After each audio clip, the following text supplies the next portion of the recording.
5, 4, 3, 2. 25 years ago today, I was probably really stressed out about the college application and admissions process. Things have arguably gotten tougher since then for students trying to chart their futures. And the headlines this month don't help. The U.S. Department of Justice charged 50 people last week in a multi-million-dollar scheme that allowed rich parents to cheat the college admission system by faking standardized test scores and bribing athletics officials. Those parents managed to get their kids into elite schools like Georgetown, Stanford, Yale, and USC. But what if you don't want to commit a crime but still want to succeed in life? What's the plan? We're going to discuss. This is Fort Knox, Rich Ideas and Powerful People. I am Jon Fortt from CNBC at the NASDAQ market site overlooking Times Square. This week, the real lesson of the admissions scandal, the answer to the question of whether elite schools are worth the price anyway, and how to make your own plan. With me today, Michael Riley, Executive Director of the American Association of Collegiate Registrars and Admissions Officers. C.J. Farley is author of the new book, Around Harvard Square, the father of 2 teenagers, which is important. Adam Brownlee is an investment theory instructor at Western Kentucky University who has done the math on whether an Ivy League degree is worth the cost. And CNBC Wealth editor Robert Frank joins us as well. Welcome, everyone. Michael, you have an organization that's full of the very people who some people are apparently trying to trick, deceive in order to get into the system. Given this story that has shaken so many people and just left so many jaws on the floor, what's going to change? What's the takeaway from your membership? Well, I think part of the issue is, first of all, this was very disturbing and troubling because we generally would think that admissions is a fairly open and transparent process, but we have a sector of higher education that's highly selective, that's very different than the rest of the landscape. So we find ourselves once again in many of the discussions around admissions talking about that particular sector, whether it's issues about merit versus need aid or low-income students attending. That tends to dominate a lot of the conversation when admissions writ large across the country are generally a very open process and students are able to meet their admission standards. But again, I think what we're doing most is sitting down and saying, what sort of agency do we have as a profession in contributing to this kind of behavior? CJ, in your book Around Harvard Square, which, I mean, interestingly, you went to Harvard. I went to Harvard. You have 3 brothers who went to Harvard. Yeah, I went to Harvard or Harvard Law School, yes. Right.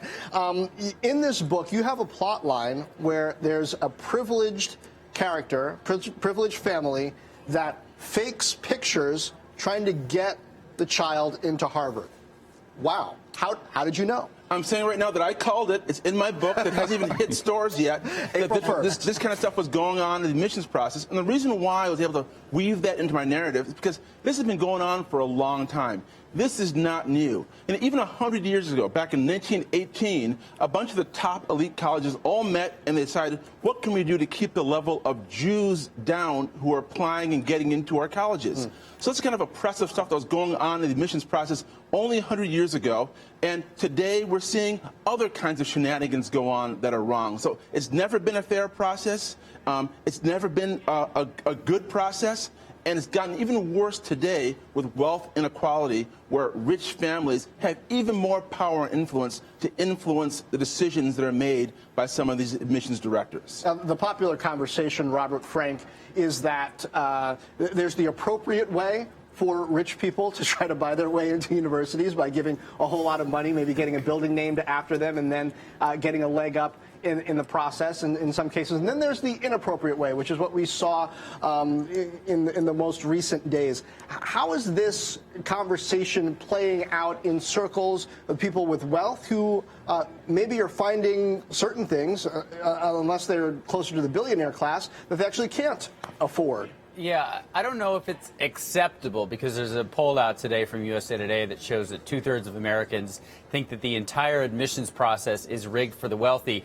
And a majority, 80%, both Republicans and Democrats, disagree that families should be able to give to a university millions of dollars and then have their kid go to that school. That is the legal stuff. It's not just legal, it's subsidized by taxpayers, because those people are able to write off those millions of dollars of gifts to universities. And so there's some legislation now being proposed in the Senate where Senator Wyden is saying, look, if you have a child either going to a university or applying, if you give that university a donation, you can't write it off from your taxes. But I think the broader question for Michael and everyone is, what does fair look like?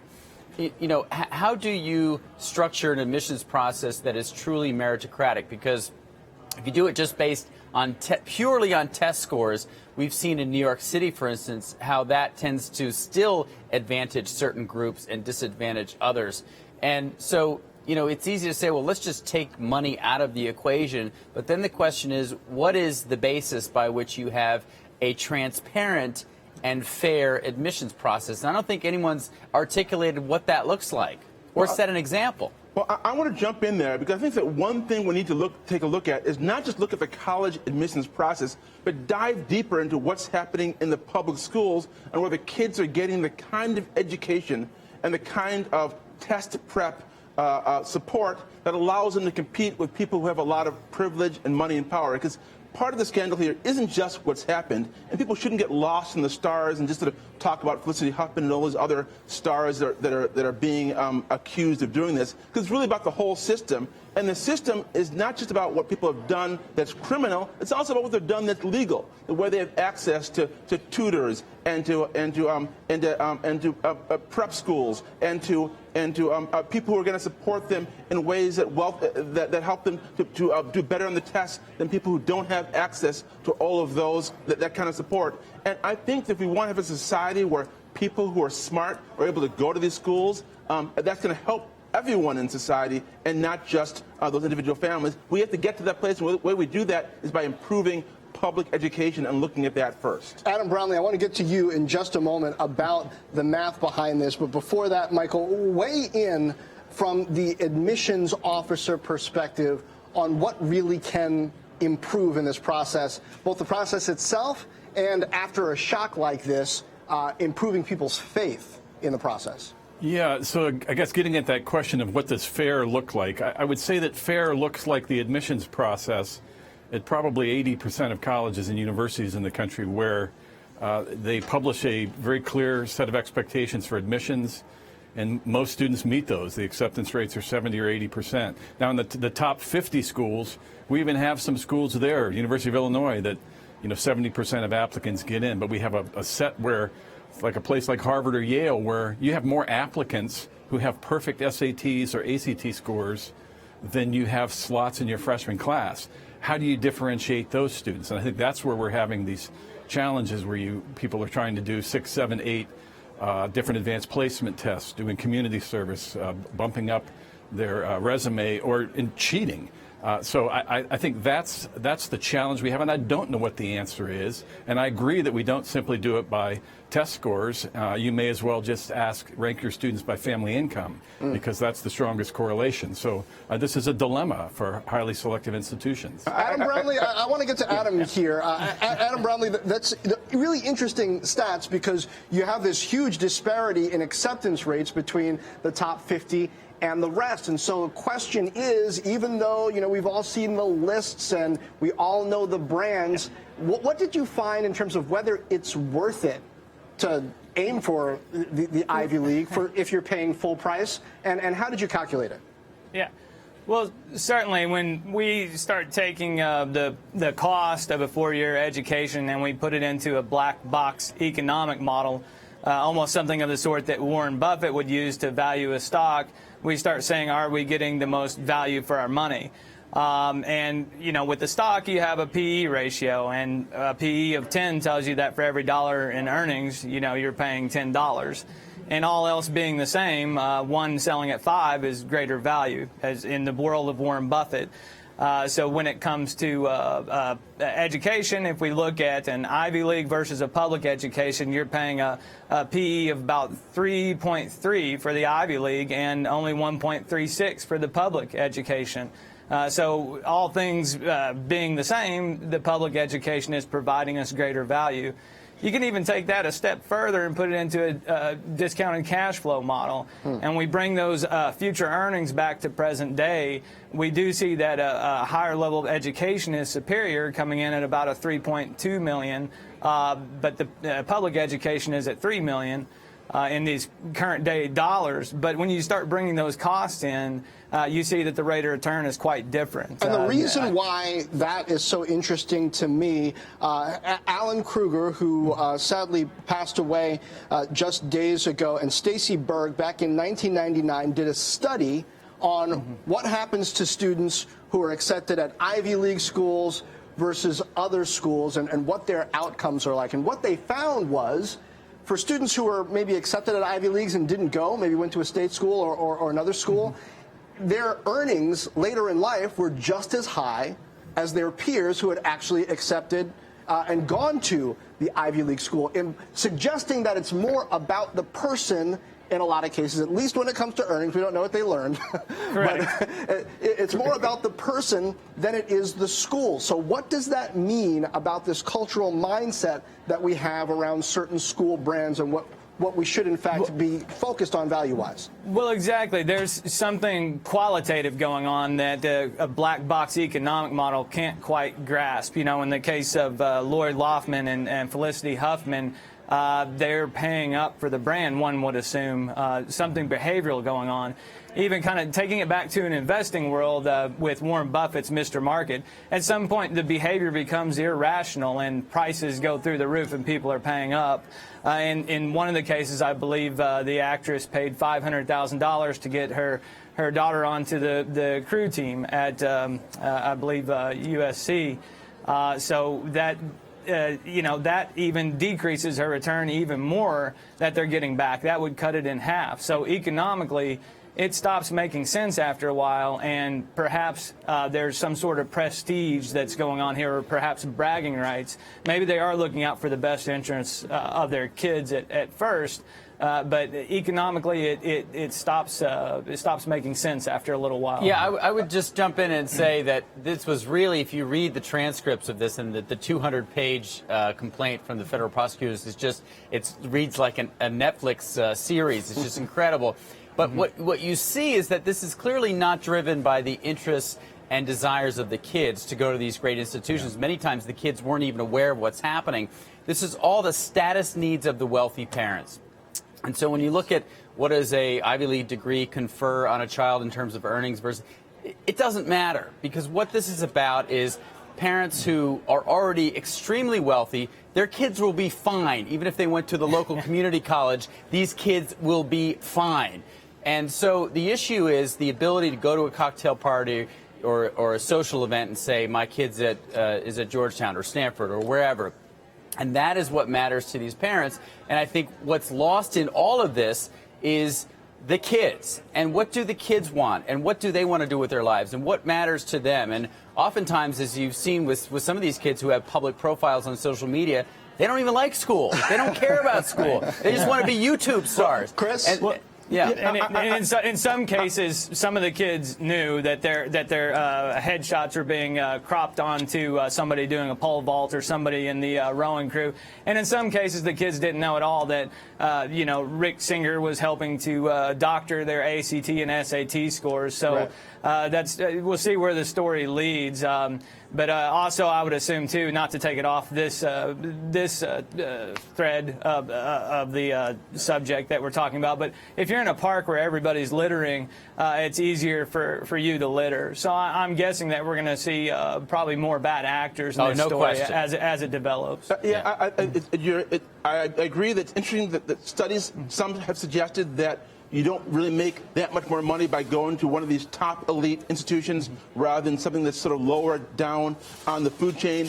But those same studies also indicate that maybe things are different for people who are Hispanic or black or from a family where perhaps the parents haven't yet gone to elite institutions themselves. Because of the network and the connections and the cultural learning, right? It also suggests a kind of a halo effect. I think a lot of black professionals who've gone to the Ivy Leagues understand when you have that degree and you walk into a room, sometimes, not all the time, but sometimes that's enough to confer to people that, oh, that guy actually does have some sort of credentials. Let me listen to him in a way that it might not if you went to somewhere else. It's unfair. It's not right. It's probably not even warranted, but it's a fact. And I think it's reflected in the numbers you look at in terms of the way people earn post-college when they're Hispanic or black or come from one of these lower economic rungs, and they have these degrees. And probably in a lot of those cases, when a student gets into a school of that caliber, they often go. I just want to mention this viewer comment. Rebecca Metler writes, "There's nothing to say. The deck is stacked.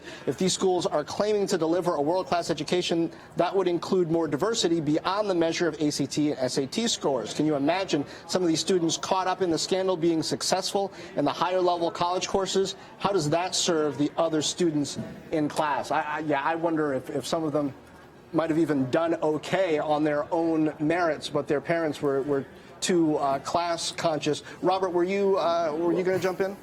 No, I think it was somebody else. But okay. I would mention on that point, there's been some counselors and people who are in this huge booming industry of college admissions consultants. And Michael made the point earlier that most schools are transparent, but the 20% that aren't, there's a whole industry built up around the lack of transparency and parents just not knowing exactly what those top schools want. And some of those people have said recently the schools that where those kids got in because of help from their parents, they ended up dropping out. So it doesn't serve anybody in the end. It's a slippery slope here with admissions, and at some point a moral divide was crossed here. But you think about getting extra help and super tutors for kids to get into a certain college. You go in through the front door taking the ACTs and SATs, not having somebody else sit and take them for the child. But then the slippery slope starts, and part two is perhaps you pay up an institution to get your name on a building, or perhaps you give to an alumni foundation. And now we're starting on that path. Now, that's still legal, but at some point you cross that divide, and now you're on to step three, where you're now paying the soccer coach at Yale to say that he's recruiting your daughter so that they can get into that school. So at some point, somebody has made that conscious decision to cross over. But look, even the motives, again, back to the parents, wanting to be able to brag on their kids, but also just even back in my local community, people pay to send their kids to different schools legally. So maybe it doesn't start as something that's quite as nefarious, but certainly it can lead to that. Well, just one sec. I want to reset. This is Fort Knox, Rich Ideas, Powerful People. We are talking about not just the college cheating scandal, but how to get into college or even get ahead in the right way. So let's talk about strategies for doing this right. My kids are 8 and 10. We're still some years off from thinking about that. CJ Farley, you've got a couple of teenagers in the house. You and your wife both went to Harvard, so the bar is kind of high. How do you manage that process, and what's your thought process, knowing what you know, for how you're guiding them? Well, I think, first of all, parents have to get away from the fear. I find talking to a lot of other friends of mine who graduated from elite colleges, they say again and again, oh, I wouldn't have gotten in if I had applied today. And so then they see these low numbers. At Harvard, the admissions rate is around 5% or lower. And they say, well, geez, it's almost like a crapshoot getting my kid in. Maybe I need to do something extra. And I think these folks involved in the scandal are like, well, maybe I need to do something criminal in order to get my kids in because the admissions rates are so low. People need to remove themselves from that fear, because even if they don't get into Harvard, even if they don't get into one of these top Ivy League schools, there are a lot of great schools out there that their kids are going to have a great time in. They're going to meet great professors, have great friends, have great social relationships, network like crazy, and be able to have terrific lives. You turn on the NCAA tournament this week, you'll see a lot of people cheering for the school just as hard. Schools you haven't heard of, schools you have heard of, they're having a great college experience. And these parents who are driven by fear over brand names, that's ruining their kids' lives. And they need to watch some more of the NCAA tournament and see what the real college experience is about. Yeah, Michael, it seems to me in those admission rate numbers that you were giving, there's a lot of opportunity. There's this line, maybe it's a myth out there, that college has gotten so impossible to get into.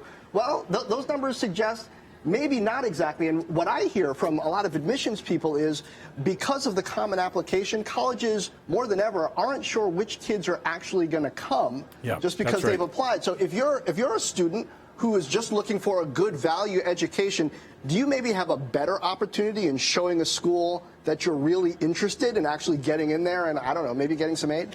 I think so. And the point that you make, the number of applications that go to colleges now, because 20 years ago when you were filling out a paper application and applying to 1 or 2 schools, now you can use the Common App, you can use web-based application services and apply to 15 or 20. So application numbers at some of these selective schools have grown from 20 or 30,000 to 60 or 70,000. But ironically, in some cases, the profile of the students that get in hasn't changed that much. It's just the acceptance rates have declined so much because students are applying to so many different schools. So I think I would encourage families to look more at the concept of fit and the right institution and look what the graduates are doing. Choose colleges, and I can't make people do this, but don't apply to so many places.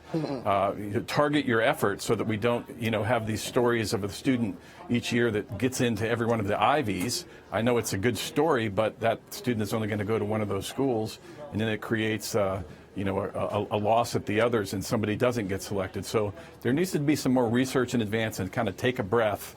And I also agree with looking at wide range of good institutions out there outside of the highly selective. Adam, you've run a lot of numbers, so I wonder from you, have you looked at cost-effective strategies specifically? I hear about going to a community college for a couple of years and then transferring as one way. It seems to me like that perhaps ends up sacrificing the social aspect of college, which also has a lot of value if you're splitting your time that way. But have you looked at that, and if so, what have you found? Well, more than 40% of students who earn their first bachelor's degree do so at the second school that they attend, and many of them started at community colleges. And I would say that they are successful in society, and it's part of the master plan for the state of California. That's a good pathway to get into Berkeley. It's a good pathway in, and again, that's another front door to get into to better colleges or more prestigious colleges. I haven't run the numbers on that scenario specifically, but just looking at this case, the public institutions versus Ivy League, there's a better return on your money there. Again, a little bit of a black box model. But even in the cases where some of these celebrities paid up and some didn't, I think there was the case of one that only paid $15,000 versus another actress that paid a total of $500,000.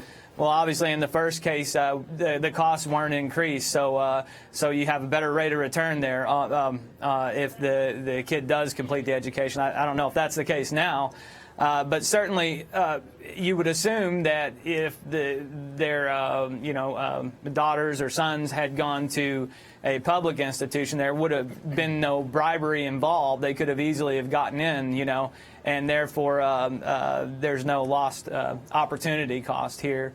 But also back to this idea, going back to this idea of meritocracy, yeah, sure, let people get on based on their skills and abilities, or SAT scores or ACT scores, and also, what they've done in the past, if they've been involved in other organizations. Let that meritocracy flow through and base it upon that. But some of that stuff is hard to measure. I mean, these schools have water polo teams. In some cases, I can't imagine what the point of a water polo team is, practically speaking, except to maybe offer scholarships to kids who play water polo, and they're not playing water polo in the hood.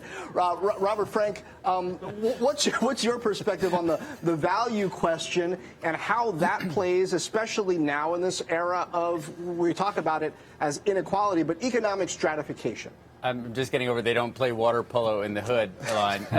But look, that is a T-shirt right there. I think the schools have been lazy, and I think if schools really want to be a stairway to opportunity rather than a monument to a plutocracy, they have to become more active in seeking people of more diverse socioeconomic backgrounds, not just look at it along pure racial lines. And by that I mean, schools have basically said, look, we're going to open ourselves up to foreign students, to out-of-state students in the case of public universities in the States. And we'll take a lot of full-paying people. We'll take all the donations. Last year, the wealthy gave $47 billion to universities and colleges. The top one, Harvard. Do they need more money? No. Stanford is number 2, Columbia number 3. Do any of those endowments need more money? No.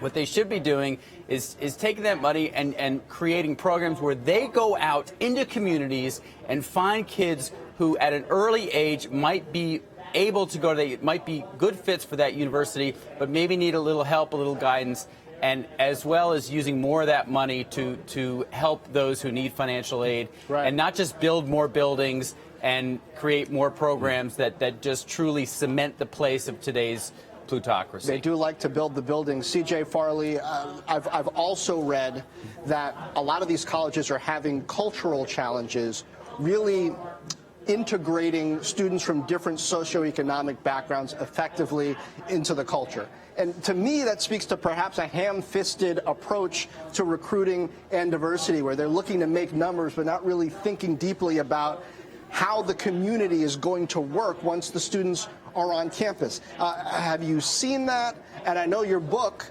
Around Harvard Square, once again coming out April 1st, touches on a lot of these kinds of cultural issues. What can be done differently? Yeah, well, one thing I do talk about in my book is the fact that when you do land at one of these elite colleges, they have dinner clubs, they have secret societies, they have networks, they have professors that only meet with certain people.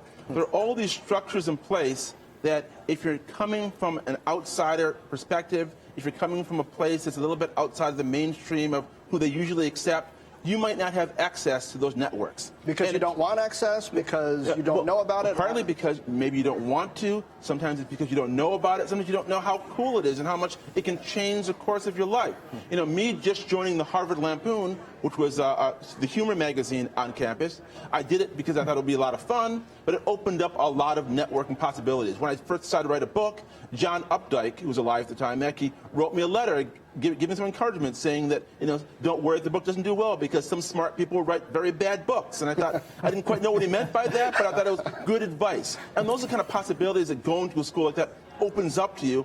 But it's sort of hard to convince people that you should do that. I remember speaking in front of the Harvard freshman black table, trying to convince more people to join the Harvard Lampoon, that this should be a good thing for them. And I sort of got some blank stares, like, why would we want to join the Harvard Lampoon? That's not for black people. So that can be a problem. We're trying to let people know that, hey, it's fun, it's cool, but it's also opening up all these networking possibilities. In the end, your Harvard diploma isn't just about, you know, the classes you took. It's not just about the money you can earn. It's also about the people you meet and the possibilities you open up. And networking and socializing is a huge part of it. Indeed. Michael, I want to give you a chance to close us out here. If there's one counter-narrative that you would introduce for families that are looking at this process, it's financially daunting. It's daunting from the perspective of trying to find value and get the right kind of education. They're being told your test scores have to be sky high. You need to be involved in 5 million different extracurriculars. What would you tell people to focus on? Again, I would focus on the fit of the institution. And you know, while this discussion about the selective institutions is important, around the country we're seeing declining high school graduation numbers, which are leading to lower enrollments at lots of colleges and universities. This is a good opportunity to seek to enroll in many fine institutions that have been struggling with some of their enrollments. I would also note that you know, right now we're going to spend a lot of time focusing on this problem, when one of the bigger issues going into this is the fact that low-income students aren't going to college and graduating, even if they're high achievers, and yet wealthy people who don't have strong academic performance are much more likely to go to college. So I would just encourage people to kind of look at the data and look at the statistics, and don't get completely caught up in the sensationalism of this, despite how crazy it is. It is indeed sensational. One thing, if I could add real quick, too, is the underlying incentives of this. You know, how does something like this start and take off? You know, obviously people were getting away from it. If you own a store and your employees are taking a $5 bill, maybe they ramp up to a $20 bill eventually. And I'm guessing as this story evolves, we'll see that maybe it started off slowly and got bigger and bigger. Certainly there was no disincentive there at the beginning for them to stop doing this, and the more and more they got away with it, the more they could find out that this could happen. But also back to just kind of the merits of it, you take something like a Southeastern Trail Runner podcast that encourages people to go run 50 miles out in the woods. So have people earn their keep, have people work hard, and I think that's what they should be teaching here, instead of, bribing their kids' way into school. I think we can all agree with that.